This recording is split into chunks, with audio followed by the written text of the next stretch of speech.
অধ্যাপক ইউনূসের ৬৬৬ কোটি টাকা কর মওকুফ বা মামলা তুলে নেয়ার খবর ভিত্তিহীন। মামলাটি এখনও হাইকোর্টে বিচারাধীন রয়েছে বলে জানিয়েছেন তার আইনজীবী আব্দুল্লাহ আল মামুন। দুপুরে এক ব্রিফিংয়ে তিনি বলেছেন ২০০৪ থেকে ২০১৭ সাল পর্যন্ত চুক্তির ভিত্তিতে পাওয়া মুনাফার উপর গ্রামীণ কল্যাণ এরই মধ্যে ১৫% হারে উৎস কর বা ট্যাক্স অ্যাট সোর্স পরিশোধ করেছেন।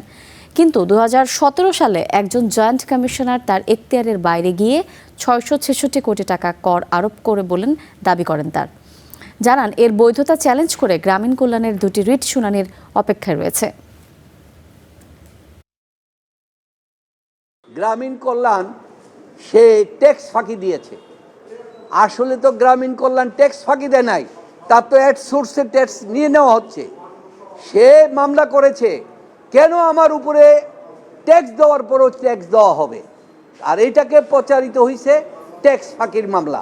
আর দ্বিতীয় কথা হচ্ছে সে গ্রামীণ কল্যাণের কাছে যদি বলে তোমাকে আবার 35% 15% ট্যাক্স দিতে হবে, তাহলে গ্রামীণ টেলিকম যার মাধ্যমে সেই বিনিয়োগ করছে তাহলে তাকে তার টাকাটা ফেরত দিতে হবে।